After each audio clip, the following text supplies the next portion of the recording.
Good morning, students.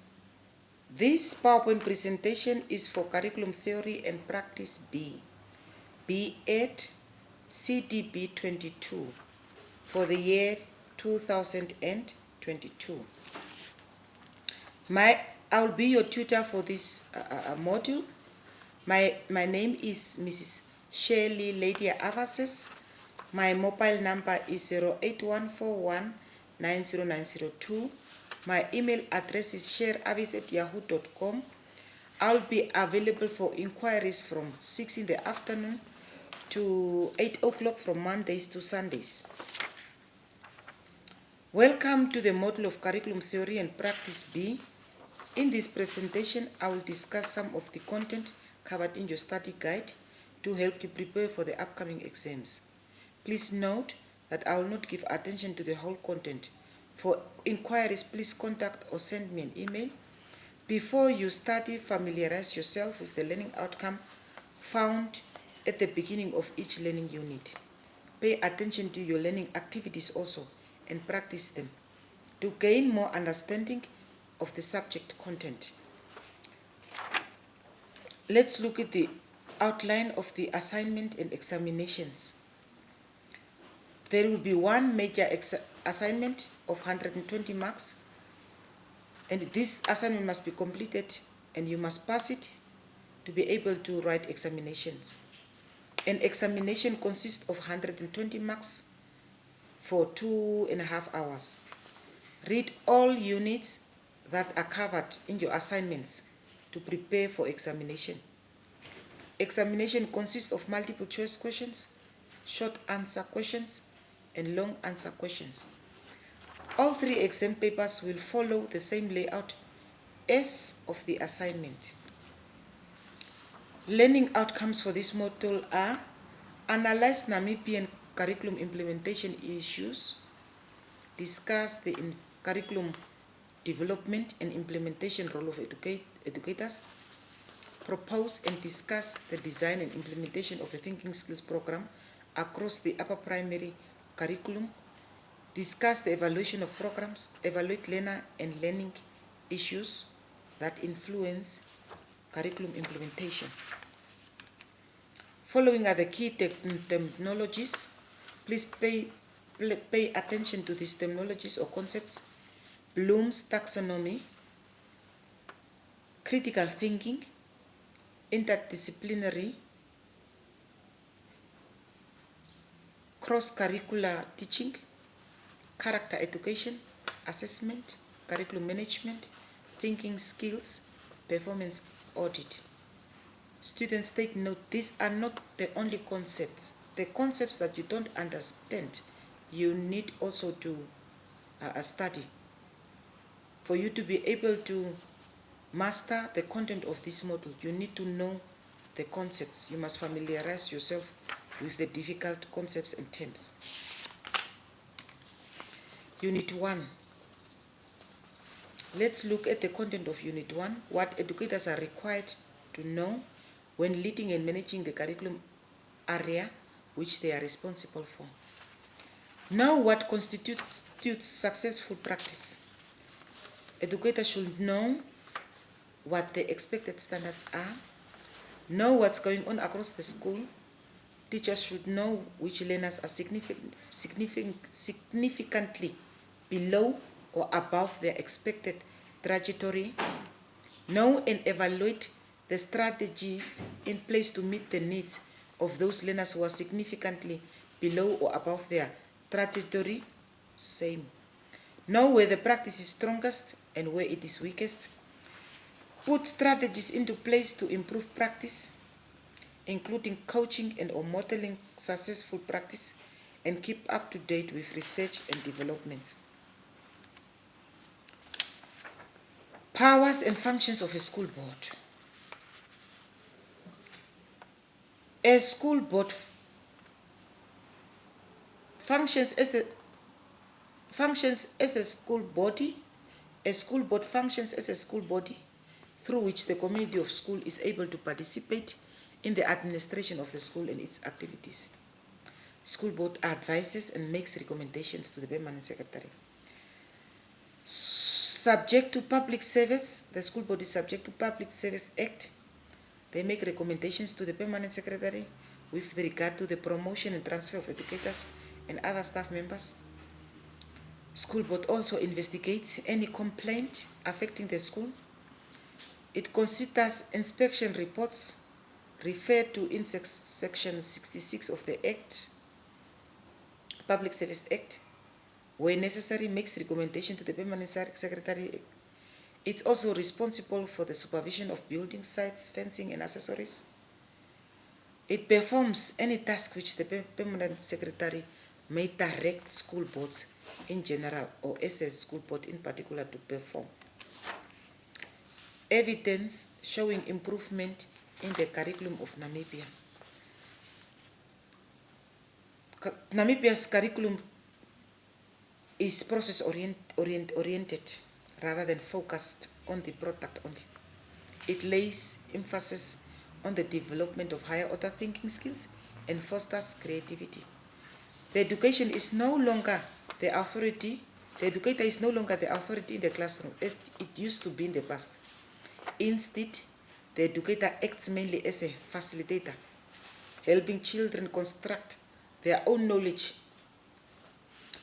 And knowledge is not merely transmitted. Curriculum strategies addresses learner differences. Graded tasks are used to cater for learners with different abilities. Advantages of homeschooling for parents. Parents are able to control what their children learn and when they learn it.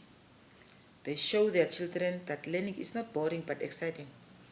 They build intimate and meaningful relationships with their children.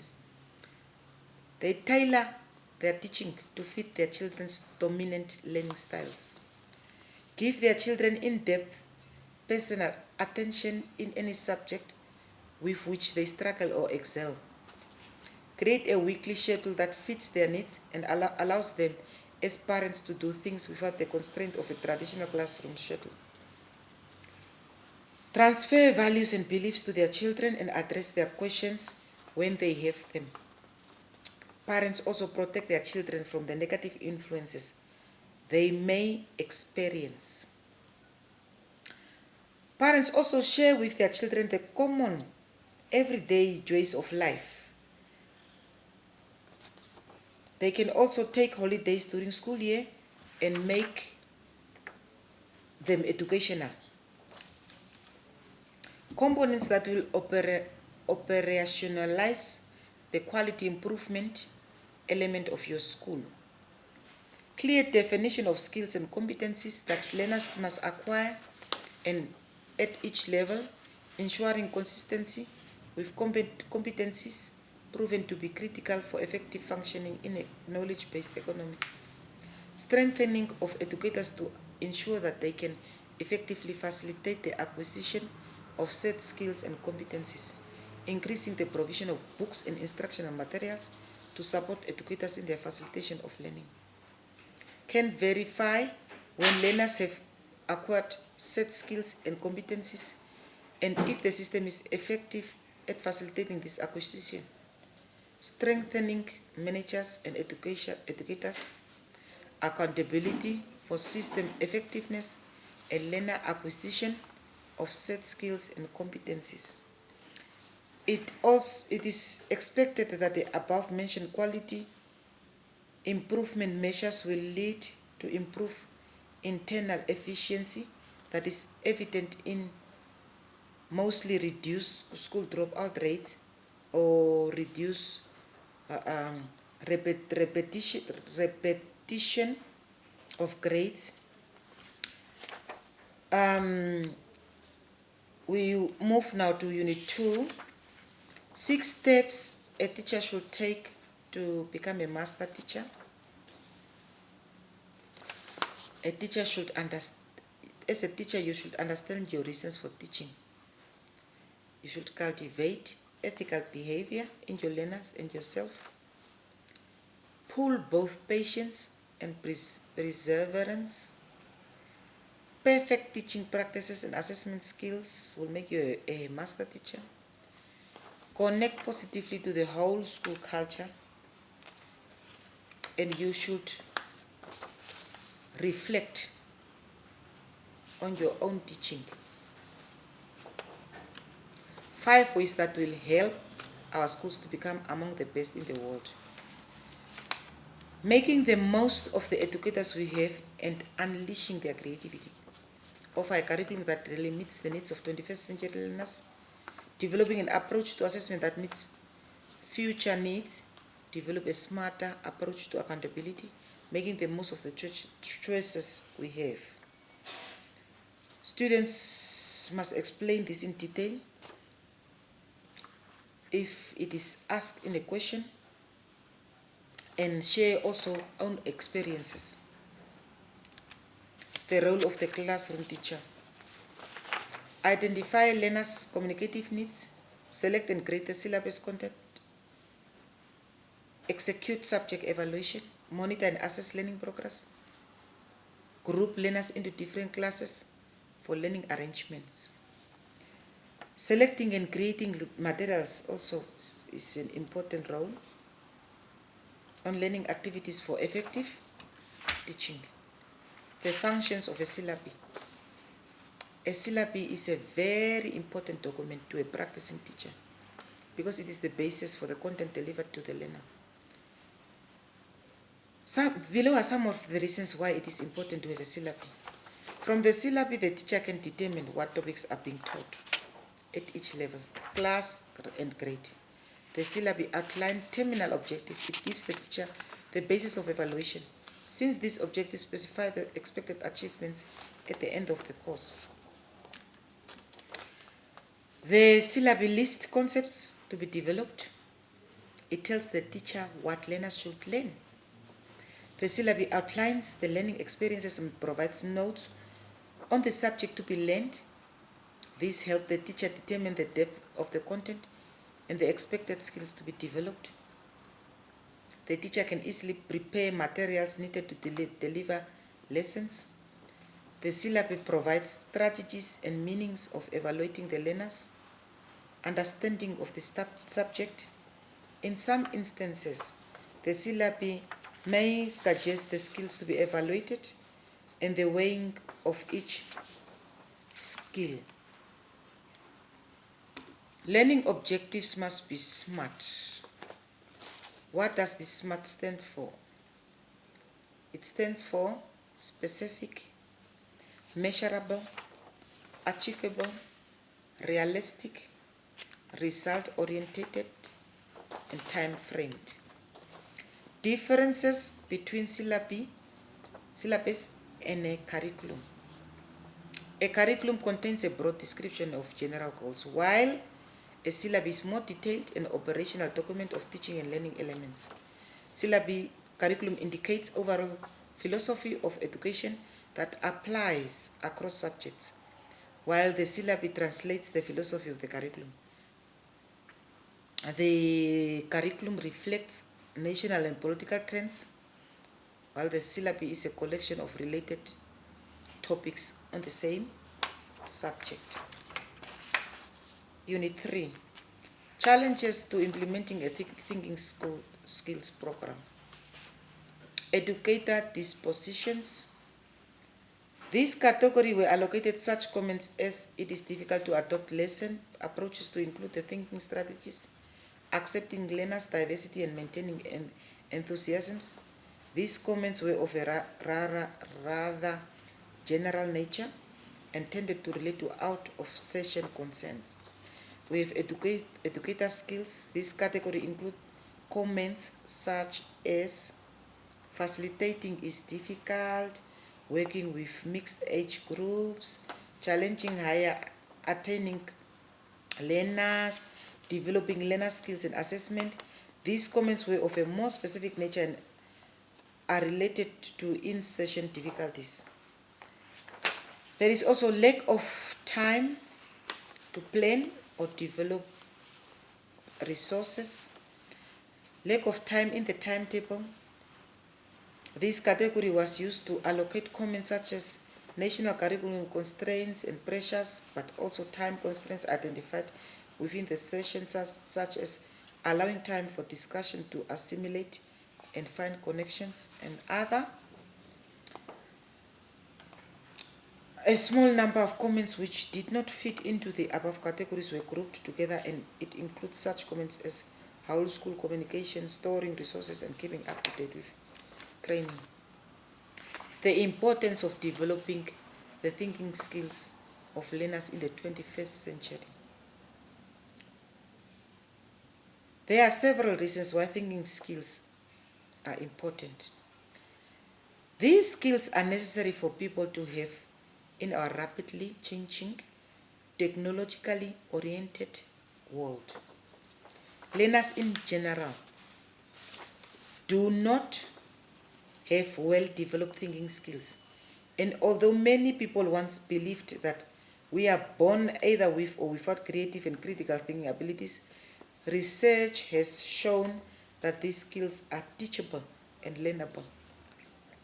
Instruction in thinking skills promotes intellectual growth and fosters academic achievement gains.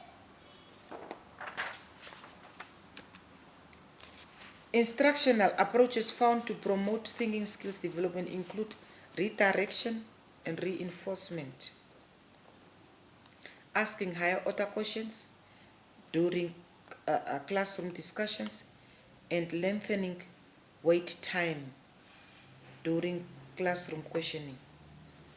The success of thinking skills instruction is also dependent upon other factors apart from the ones I mentioned, such as administrative support, an appropriate match between the learners and the instructional approach selected. The major features of creativity. Creativity involves the consistent use of basic principles or rules in new situations. Creativity involves discovering and solving problems. Creativity involves a series of decision-making choices between two or more competitive alternatives of action, each having several pros and cons associated with it.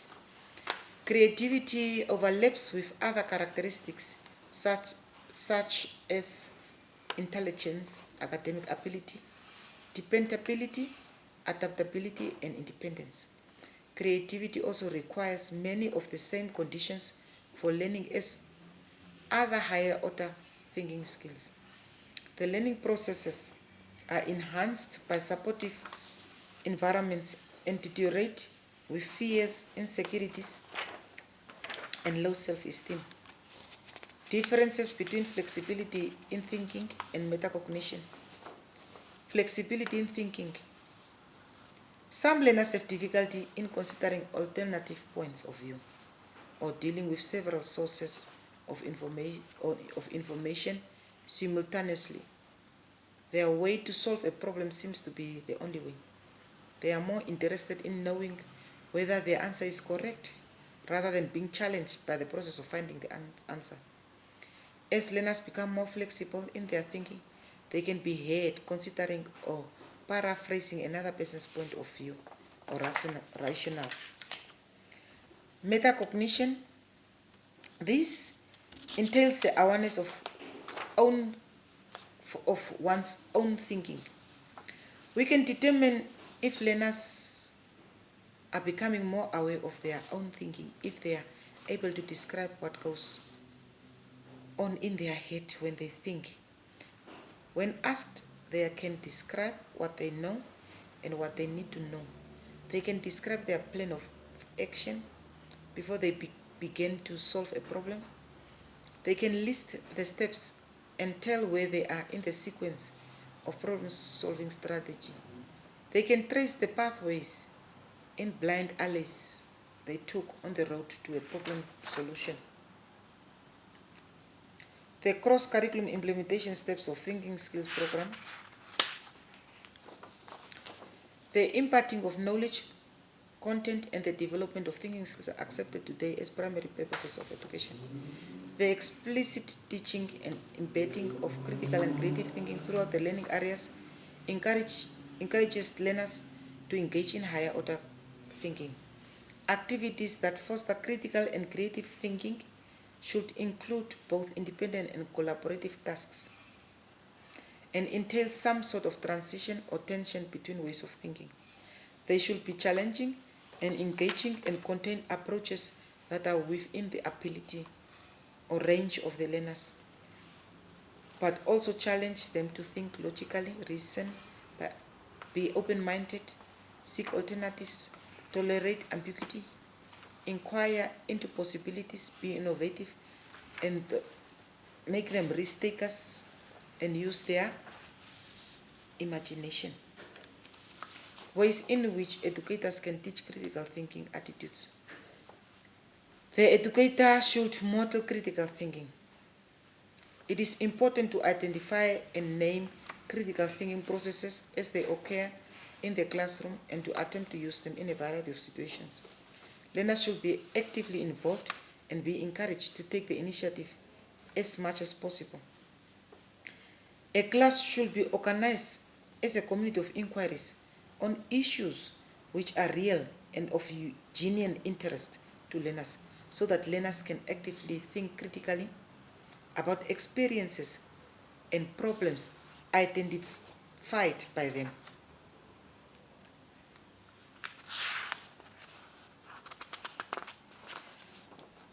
The process of thinking skills instruction is also dependent. No, let me just pass this slide. Various techniques of evaluation that may be used to gather information. We have 6 different techniques. 6 different techniques that may be used to gather information. Questionnaires or checklist. We have observation of classes. We have interviews, systematic reporting, peer evaluation, discussion. Students should read and understand, and they must be able to explain these unique techniques of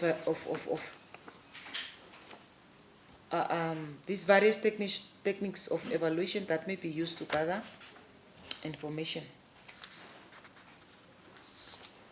Approach. The 4 main functions of evaluation.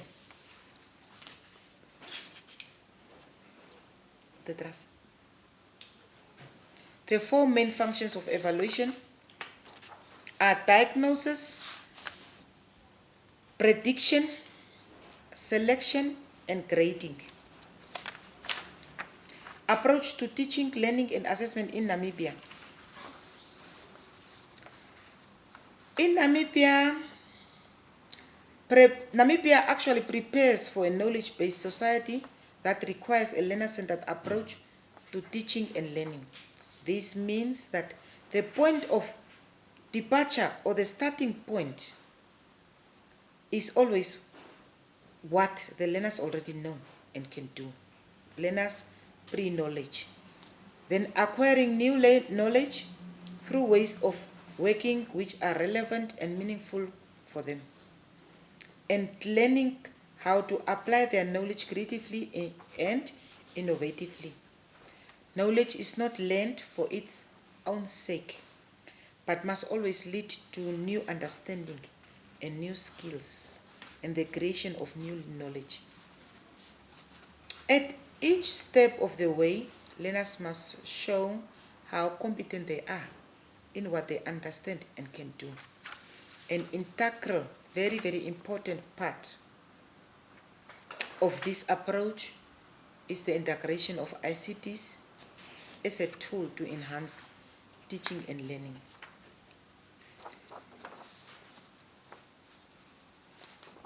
Our curriculum, the Namibian curriculum also, the curriculum in the syllabus also describe the competencies which they should attain so that teachers know exactly what to assess in order to be sure that the learners are progressing and achieving. Teaching emphasizes the varied processes and learning experiences needed for the creation of knowledge rather than relying mainly on the transmission of knowledge by the teacher. Learners' progress and achievements are continually assessed. This is our last unit, Unit 5. Propose ways in which teachers can promote the culture of reading in their classrooms. In societies where there is widespread illiteracy, conditions are different. Books are really not appreciated, and there is no general demand for them. There is not even an awareness of books, which means that even if books were to be made accessible and affordable, there would not be a demand for them. People would not read them. The lack of reading culture is a much more difficult and far-reaching issue for general development than it is that of the provision of learning materials for schools and non-formal education programs. The goal of education for all includes the development of literate societies in the developing world.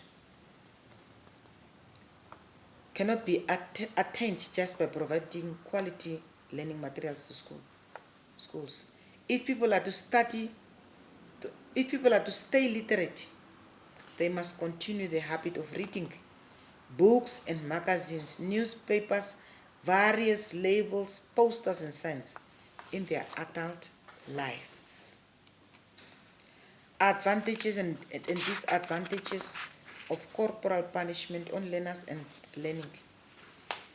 Parents who learn that their children are being struck or beaten at public schools find themselves without recourse. They are unable to effectively opt out from the practice. They are unable to obtain legal or other redress when their children have been paddled against their wishes. Ultimately, parents find that the only way they can protect their children from physical harm is to withdraw them from school. Many children who have been subjected to hitting or other harsh disciplinary practices have reported subsequent problems with depression, fear, and anger. They withdrew from school activities and disengage academically. Corporal punishment often develop deteriorating peer relationships, difficulty with concentration, lower school achievement, antisocial behaviors, intense dislike of authority, somatic complaints, a tendency for school avoidance and school dropout, and other evidence of negative high-risk adolescent behavior. Harsh physical punishments do not improve students in school behaviors or academic performance, where corporal punishment is frequently used. Schools have performed worse academically than those in that prohibited corporal punishment. 5 major forms of grade repetition are voluntary repetition by learner. This happens when a learner wants to continue schooling but does not have access to a school that offers the next grade. Here, learners are forced by the prevailing situation to remain in the same grade at school, as happens in many remote areas in developing countries. Voluntary repetition caused by family. This is another form of voluntary repetition influenced by the perception of the family that the learner did not learn much in the previous year and is therefore compelled to repeat the grade. This form of retention is common in most parts of developing countries in areas where attendance is sporadic due to the fact that learners spend much of their time working than attending school. Repetition influenced by language barrier. It occurs when areas where the language used at school differs from the language most learners use at home. Repeating earlier grades may enable the affected learners to gain fluency in the language of instruction so that they can begin to learn efficiently. Grade repetition for this reason is usually family initiated in developing countries but school imposed in developed countries. Examination-oriented repetition. This form of repetition usually occurs at higher grade level and is practiced by countries that require learners to pass examination to qualify for secondary or post-secondary education. Learners who fail to qualify must either drop out of school and enter the workplace, pursue and continue with vocational training, or prepare to retake examination and repeat the grade. Involuntary repetition. This form of repetition is primarily initiated by the school rather than learners themselves, nor their families. It is commonly practiced in developing countries where school attendance is mandatory until some point in the adolescent years. Here, schools sometimes require or at least strongly advise learners to repeat the grade. This is the end of our presentation. In conclusion, students, start preparing for exams as early as possible. Get acquainted with your work and enjoy your studies. Make the most out of it. I thank you.